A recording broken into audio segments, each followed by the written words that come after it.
لا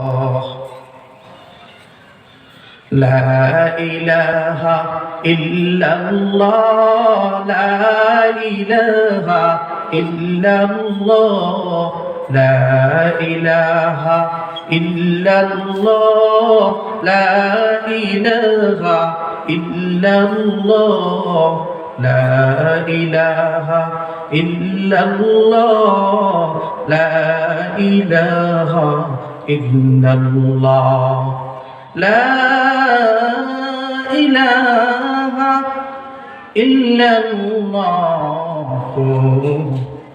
محمد رسول الله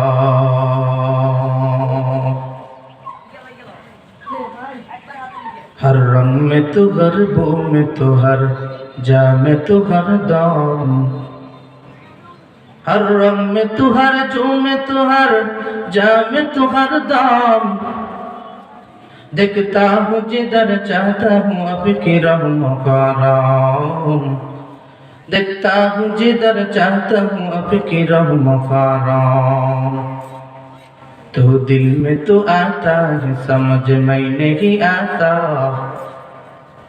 तो दिल में तो आता है समझ में नहीं आता बस जान लिया मैं तेरे पहचान ही है बस जान लिया मैं तेरे पहचान ही है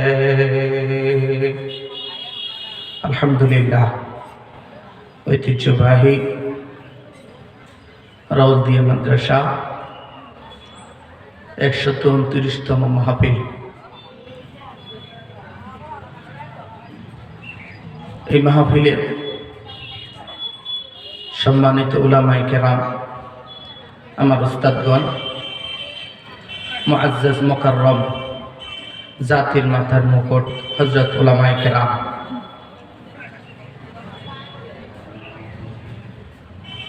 এই মাহফিলের যুবক ভাইয়েরা, যাদেরকে আমি দিল থেকে ভালোবাসি, মহব্বত করি, পর্দার আড়ালে আমার মা ও বোনেরা,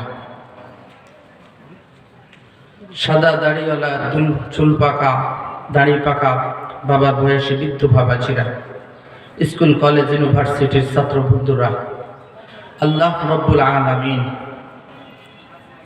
দরবারে কালিমাতে শুকর উচ্চারণ করি যে মহান প্রভু রব্বুল আলামিন আমাকে আপনাকে পবিত্র দিন, পবিত্র একটি সময়, মূল্যবান সময় আল্লাহ পাক আমাদেরকে দান করেছেন। এই মূল্যবান সময় মূল্যবান কাজে ব্যয় করার মতো একটা সুবর্ণ সুযোগ করে দিয়েছেন। এই জন্য আমরা সকলেই দিল থেকে বলি আলহামদুলিল্লাহ। লক্ষ কোটি কোটি দুরূদ ও সালাম ও বিশ্ব মানবতার শিক্ষক, বিশ্ব মানবতার মহাকাণ্ডারী, যিনাকে আল্লাহ রব্বুল আলামিন সৃষ্টি জগতের মধ্যে শ্রেষ্ঠত্ব ও মর্যাদা দিয়েছেন, সে মহানবী, শেষ নবী হযরত মুহাম্মদ সাল্লাল্লাহু আলাইহি ওয়াসাল্লাম। সর্বোপরি এই মাহফিলের পিছনে যিনারা ত্যাগ তিতিক্ষা করেছেন, শ্রম দিয়েছেন,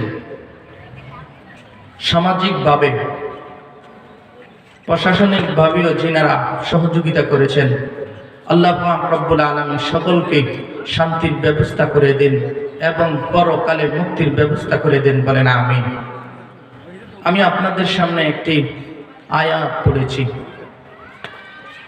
আল্লাহ পাক রব্বুল আলামিনের তৌফিকে অল্প কিছু কথা ইনশাআল্লাহ আপনাদের সামনে বলবো।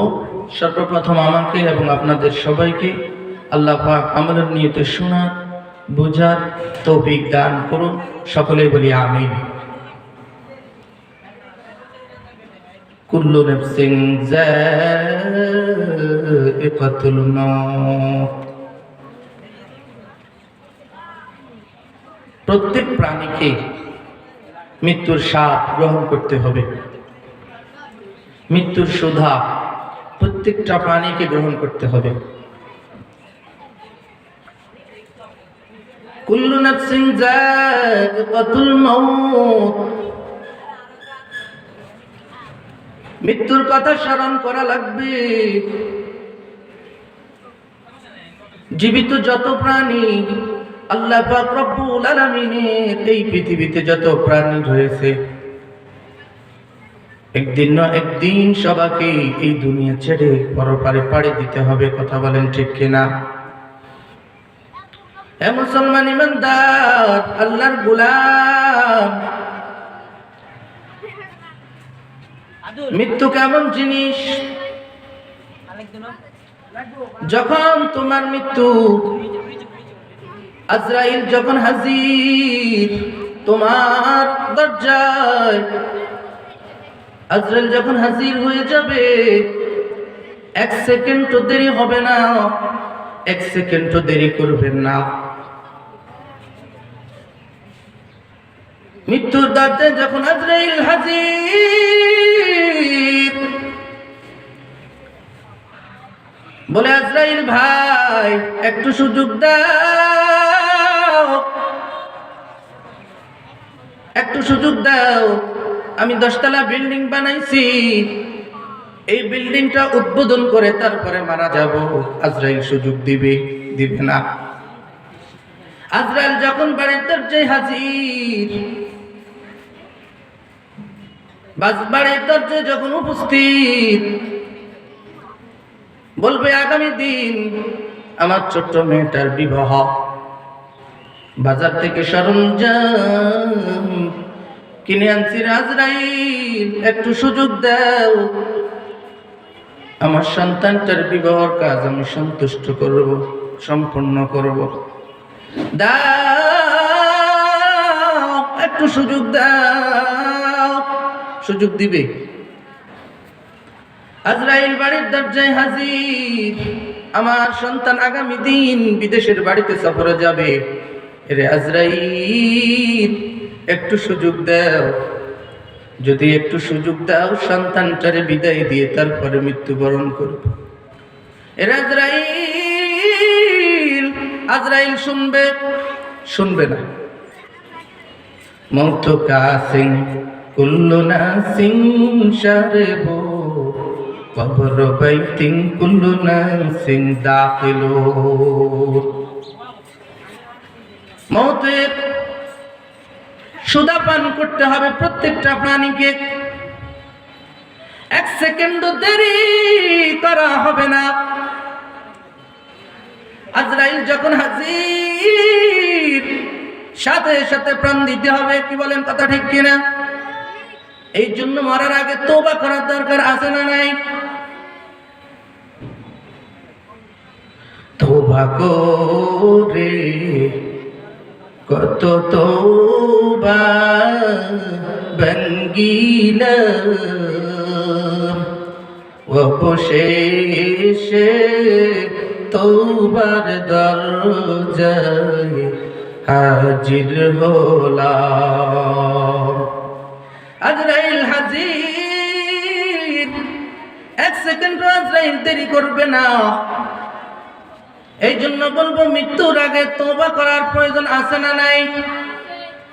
যদিও তুমি কোনোদিন মসজিদের দিকে ফিরাও তাকাও নাই, যদিও তুমি কোনোদিন মাদ্রাসার দিকে ফিরাও তাকাও নাই, ওই মসজিদের পালকি একদিন তোমার দরজায় হাজির, তোমার দরজায় হাজির, বলবে হে লাশ আমার কাঁধে উঠো। যদিও তুমি মসজিদের খাট কিরকম একদিনও দেখো নাই, একদিন ওই খাট তোমার দরজায় হাজির। দুনিয়ার জমিনে মানুষ যখন ড্রাইভিং করে তখন একা একজন হয়, দুনিয়ার জমিনে যখন গাড়ি চালানেওয়ালা হয় কয়জন? একজন। ওই খাট 60 জন মিলে ওই খাট উত্তোলন করবে, তোমাকে নিয়ে যাবে কবরে। ওই দিন তুমি যতই বলো না না আমি এই খাটে উঠবো না, সুযোগ আছে বাঁচার, সুযোগ নাই। এই জন্য মরার আগে চিন্তা করো তোমার কি নিয়ে কবরে যেতে হবে। একদিন আমি মানুষ ছিলাম, আমার একটা নাম ছিল, সবার মতো আমার দেহে রক্ত পানি ঘাম ছিল। একদিন আমি মানুষ ছিলাম, আমার একটা নাম ছিল, সবার মতো আমার দেহে রক্ত পানি গাম ছিল। নাম ধরে কেউ ডাকে না রে আজ, নাম ধরে কেউ ডাকে না রে, ডাকে মরা লাশ।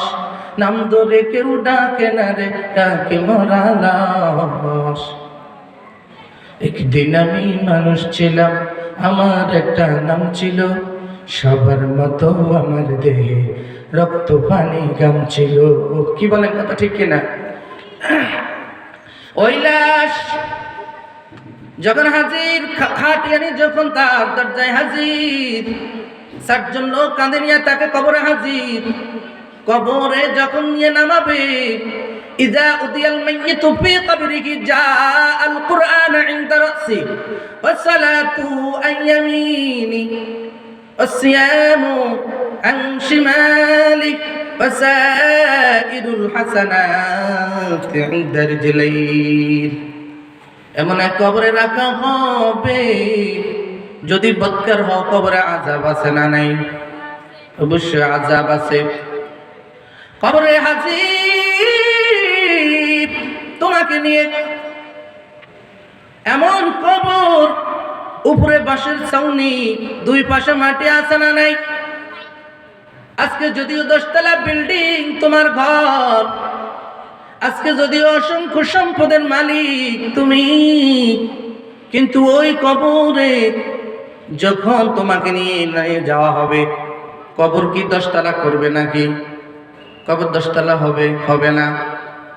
কবর হবে একটি মাত্র ছোট ঘর, যে ঘর পোকা মাকড়ের ঘর। ওই ঘরের মধ্যে থাকতে হবে, ওই ঘরের মধ্যে বসবাস করতে হবে মুসলমান। ওই দিনের চিন্তা করলে, তাহলে কেমনে মুসলমান গুনাহ করে? ওই চিন্তা করলে কিভাবে মুসলমান গুনার সাথে লিপ্ত থাকে? ওইভাবে যদি কবরের চিন্তা করা হয়, কিভাবে রাত্রের গভীরে, রাত্রে 12টা পর্যন্ত মোবাইল সেটিং আছে না নাই? সমাজেতে সালাম কালাম কমি গেছে, সমাজেতে সালাম কালাম কমি গেছে, এই মোবাইলে সবার জীবন শেষ করে দিছে। কি বলেন, কথা ঠিক না? সমাজেতে সালাম কালাম কমি গেছে, এই মোবাইলে সব